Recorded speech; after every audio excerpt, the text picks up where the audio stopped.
Nick, aka the one on NicsGames, and today I am going to be talking about my gaming PC. Right back there. You see it? It's right back there. And sadly, I can't really do much to show you a video of inside the computer because I don't have one.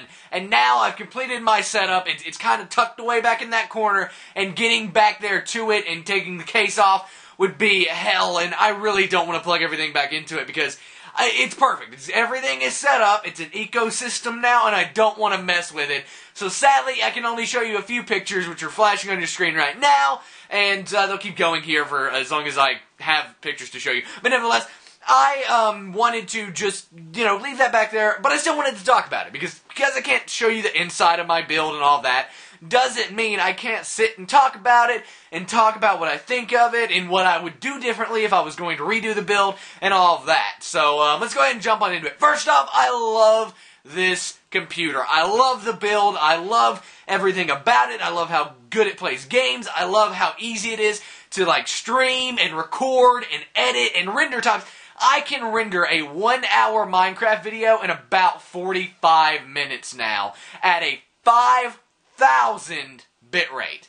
Those are things that I couldn't even dream of doing on my old computer, much less even having a video that had a high enough bitrate to be able to render it at 5,000. Anyway, I'm now recording my videos in about 15,000 bitrate. That's why they're so high quality, my gaming videos, when you see them now. Nevertheless, I'm so happy about that. I'm so happy that I can now go 100% 1080p. Even console videos you see from me, which are going to be few and far between now, but videos you do see coming from the console, a live commentary on Ghost or Halo 4 or something like that, will also be 1080p now, because I have the ability to do that. I have the ability to render in 1080p easily in a timely manner, and be able to get the file sizes small enough so I can upload them in a timely manner as well. This PC has changed my channel quality completely, and I finally made that next step. As far as specs go, you can see them all outlined in the description down below. I've got everything that's in the PC, even down to the operating system, outlined in the description down below.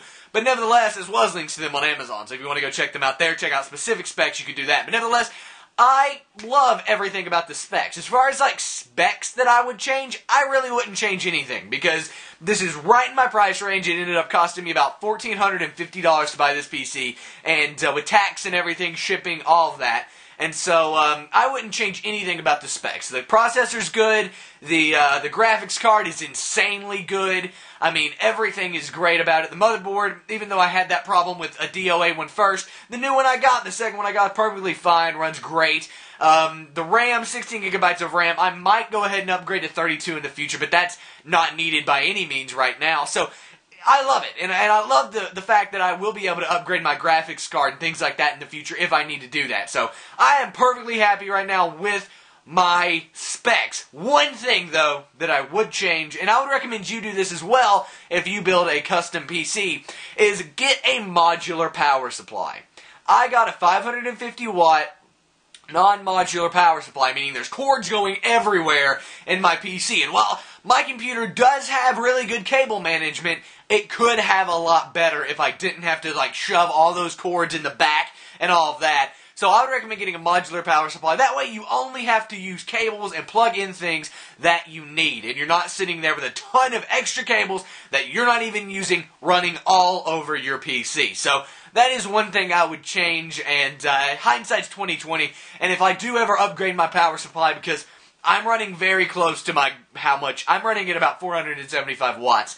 So if I upgrade my graphics card or something like that, I'm going to have to upgrade my power supply, which probably will be a modular power supply if I do decide to upgrade my power supply and graphics card and all that. So that would all happen at one time. But nevertheless, that is pretty much it. I mean, I love this computer. I'm in love with it. I love how it looks on the outside, how it's nice and black and mean looking, but at the same time, it fits perfectly into my setup.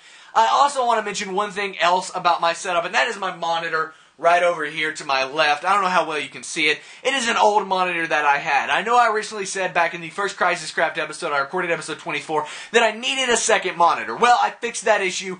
I found an old monitor in a closet, actually, at my house that was from a really old PC, and it's actually really good quality. It's 1440p quality. which isn't amazing, but it's still great. It's a lot better than my old laptop, actually. It's even an inch and a half bigger than my old laptop monitor, so it works, and I don't need a second monitor, and really and truly, the only thing that I need to complete my setup is a webcam, and I should be getting that by the end of this month, the beginning of next month. The webcam will be here, no matter what about donations. If you guys do donate to imraising.com/NicsGames, I will be able to get the webcam a lot faster. So if you do donate, thank you very much. If not, that's perfectly fine. It is in my budget to get one by the beginning of June. So nevertheless, that is all I really wanted to say about my PC. I just wanted to give you guys a quick update. I do have a speed build that will be going up tomorrow, so you guys can go check that out. It's going to be awesome, and I think you guys will really enjoy that. I also might end up doing a tour of the inside of my PC eventually, but I'm not going to promise that. But what I can promise is an official setup video where I walk you through everything you see behind me, as well as stuff you see behind the camera next week, so expect that. Nevertheless, guys, hope you enjoyed this video. Please give it a thumbs up. Today's question of the day is, if you could get any kind of gaming PC, what would your specs be? If I was building a dream build, I'd have 4 Titans, a Core i7 processor, overclockable to 7.5 gigahertz probably, so we're talking top of the line here, and water-cooled, all of that stuff, if I had a custom build. But what would your custom build be, your dream build be? And also, let me know what your affordable build be. What build that, if you were actually saving up your money, that you would actually buy. For me, that's the build that I have right now. So what would yours be? Let me know that in the comment section down below.